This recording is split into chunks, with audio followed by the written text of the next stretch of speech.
desde que eu comecei a falar sobre astrologia aqui nas redes sociais, eu vivia muitos conflitos, assim, internos, né? O que é exatamente que eu quero falar sobre astrologia e por quê? Né? O que é que o algoritmo ou as redes vão favorecer na distribuição do conteúdo? O que é que as pessoas realmente querem ouvir sobre astrologia? E eu vivia, enfim, tentando transitar entre esses 3 pontos, né? No começo eu só falava do que eu estava aprendendo, queria dividir aquilo que eu estava absorvendo. A Anete Guimarães fala que, naquela época eu não sabia, mas a Anete fala que a gente retém muito mais daquilo que a gente aprende quando a gente está ensinando alguém. E fazer posts, fazer conteúdo nas redes sociais, com certeza colaborou muito para eu mesma absorver o conteúdo sobre astrologia. Isso começou ali no período pré-pandemia, né, no final de 2019, início de 2020, e até por toda a situação pandêmica e a gente ficar mais preso dentro de casa, foi bom eu me ocupar disso também, foi legal, foi bacana. Apareceram muitas pessoas, muitas levas de pessoas vieram e foram embora buscando conteúdo de astrologia, mas os conflitos eles iam além, assim, eu precisei refletir muito nesse período, afinal de contas, para que me serviu a astrologia, o que eu aprendi, e eu sabia que tinha sido muito importante na minha trajetória, que foi um ponto de expansão de consciência muito grande, mas que a astrologia foi só a fagulha, foi só o início para aquilo, não foi ela em si mesma que me levou a um lugar de expansão de consciência, ela me direcionou.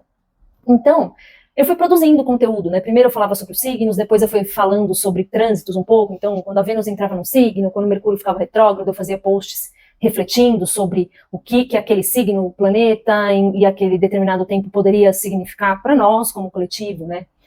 Depois eu trouxe o Energias do mês, Energias da semana, vieram os podcasts, né? Eu tenho ainda um podcast no Spotify, faz tempo que eu não subo nada lá, mas comecei a gravar os trânsitos lá. Teve a época em que eu fazia o céu do dia nos stories, esse durou um pouco menos de tempo, acho que menos pessoas vão lembrar. Depois vieram, por último, os pitacos astrais, né? Todo dia um pitaquinho, mais baseado na posição da lua, uma coisa mais rápida, tentando acompanhar as nuances do algoritmo, enfim, para ter uma boa distribuição. Eu sei que nesse trajeto todo, eu sempre me cobrava muito de uma certa utilidade, né? Tem que ser útil para as pessoas, tem que ser útil para mim. Mas, ao mesmo tempo, a utilidade, ela tem que ser acompanhada de um desenvolvimento. Existem vários conteúdos sendo gravados nas redes a respeito de astrologia, e eu gosto dessa diversidade.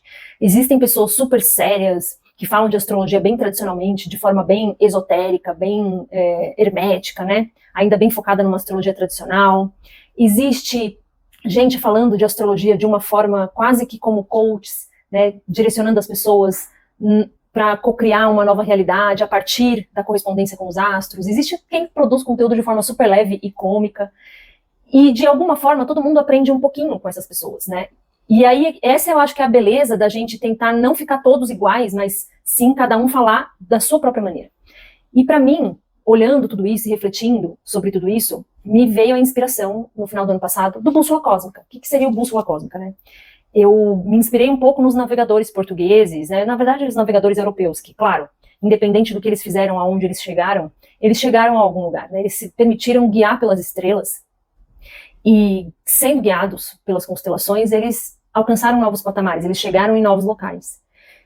E eu acho que a astrologia, para mim, ela foi muito como para os navegadores. Ela foi esse trilho que me conduziu para outros conteúdos, para outras reflexões, para outros patamares de pensamento, de desenvolvimento humano, né? Se vocês olharem os meus posts mais antigos, até quando eu falava sobre os trânsitos de Mercúrio, de Vênus, do Sol entrando nos signos, tem sempre uma reflexão filosófica a respeito daquilo. Então, a astrologia, para mim, ela não pode ser um fim em si mesma, porque aí é quando a gente se perde. Aí é quando a gente começa a usar a astrologia como uma muleta. E isso pode acontecer com qualquer tipo de ferramenta de desenvolvimento pessoal. Eu sou explosiva porque eu sou ariana. Eu sou muito molenga porque eu sou canceriana, eu sou muito frágil. Eu sou não sei o quê porque eu sou não sei o quê. Ele é assim mesmo, é um galinha porque tem a Vênus em Gêmeos.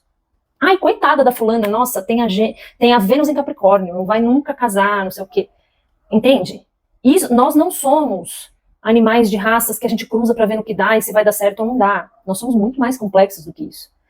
E veja, nada contra as piadinhas nesse sentido, viu? Porque eu adoro conteúdo de piada. Aliás, se vocês me seguem nos stories, vocês veem, eu vivo compartilhando piadinhas nesse sentido, mas como piada, né? A gente não pode assumir esses conteúdos para se valer como eu não vou melhorar, eu não vou sair daqui, eu vou continuar sendo escrota do jeito que eu sou, ou molenga do jeito que eu sou, porque eu sou assim. Então, o propósito da astrologia não é esse.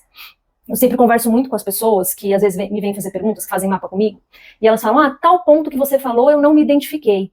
E aí eu sempre digo não, né? Eu levanto essa reflexão. Será que você não se identificou porque é um aspecto seu que você ainda não desenvolveu? Ou será que, de fato, nesse ponto a astrologia não correspondeu para você? Porque eu, a princípio, não batia muitas coisas a respeito das descrições astrológicas, mas aos poucos, conforme eu fui amadurecendo, envelhecendo, eu fui entendendo as nuances do que o meu mapa queria dizer a meu respeito. E fui entendendo também que cada signo tem uma luz e sombra e que eu vou transitar ao longo da vida entre a sombra e a luz dos signos que estão no meu mapa. E que se desenvolver é um processo que não é uma subida reta, ele tem altos e baixos. Né? A ideia com bússola cósmica é que a gente siga o trilho dos astros, então eu vou começar pelo signo de Áries, porque o ano astrológico começa em Áries.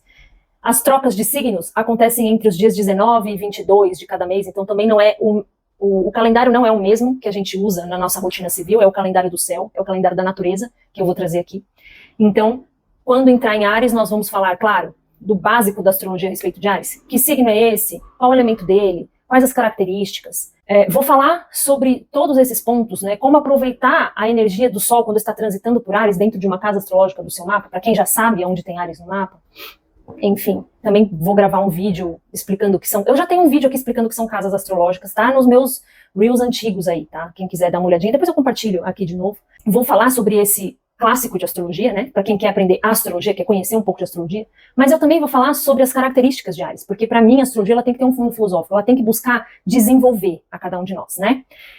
Então nós vamos falar de Áries, eu vou falar sobre coragem, liderança, sobre egoísmo, sobre autorreferência, né, que são as sombras de Áries e tudo mais. Nós vamos conversar sobre isso ao longo do mês. E aí eu vou dar dicas de livros, e espero que seja um projeto colaborativo, inclusive. Eu também quero ouvir de vocês. Agora que você está falando aí desse signo, eu me lembrei do filme tal, que eu assisti, tem tudo a ver com isso.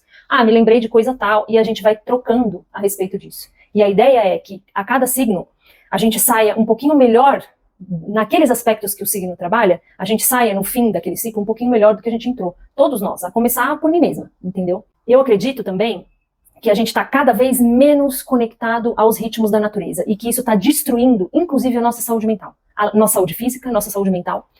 Porque os antigos, eles giravam, né? Eles viviam em torno do lavrar a terra e observar o céu, e para eles a noção de tempo era muito diferente, né? Então, desde a criança até o idoso, o tempo de espera, de paciência, de consistência ao longo do tempo dentro daquilo que você quer produzir, como diz o Posati, era muito natural, né? As pessoas eram muito menos ansiosas.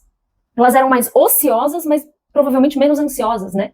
Então, é óbvio que eu sabia, né, se eu fosse uma criança naquele momento, de uma família de agricultores, que plantar a semente hoje não adianta clicar na tela, aquilo não vai responder para mim.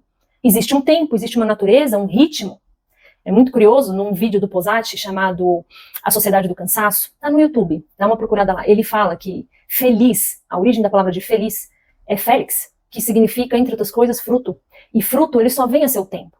E eu acho que a gente está cada vez mais infeliz também, porque a gente não respeita o tempo das coisas frutificarem em nós, fora de nós, para nós. E a astrologia foi, para mim, esse caminho de reconhecimento do ritmo e dos ciclos da natureza em correspondência com a minha pessoa aqui, né? E isso também é uma coisa que eu quero muito falar. Então nós vamos passar por signos de fogo, como Áries, que abrem o zodíaco, né? Pé na porta e soco na cara. Talvez seja um tempo em que todos nós, como membros da natureza, estivéssemos que produzir essa ação, dar o pontapé e iniciar coisas novas, né? E existem signos como o de Câncer, que já são mais introspectivos, momento de espera, vamos ver no que dá. E por aí vai, nós vamos trabalhar essas nuances ao longo do ano. E o meu objetivo aqui é compartilhar o que eu sei, para que quem se interessar, né, porque o Posati também, que é uma grande referência para mim, ele fala nos cursos da Círculo Escola que ele deu no YouTube, cursos longos, 40, 50 aulas em vídeo, falando, os cursos são gratuitos, mas não são pagos em dinheiro. No entanto, você precisa dispor do seu tempo e de vontade para se dedicar a eles. Então, eu vou dispor do meu tempo para produzir o conteúdo. Aqueles que se interessarem e disporem do seu tempo para buscar realmente, e estiverem abertos, né, a refletir, a absorver e falar, cara, preciso pensar mais a respeito disso que ela disse. E eu também vou procurar digerir e refletir mais a respeito do que vocês vão trocar comigo nesse meio tempo. Mas o objetivo final é que todo mundo saia um pouquinho melhor no final, lá dessa jornada em Peixes, no ano que vem. E é isso, gente. Vamos juntos. Logo mais vão começar a subir aí os primeiros conteúdos diários. É um novo ano astrológico, é um ano de Saturno, então é um ano de muito trabalho. E eu quero muito que seja um ano de muitas realizações também, para todos nós. Seguimos.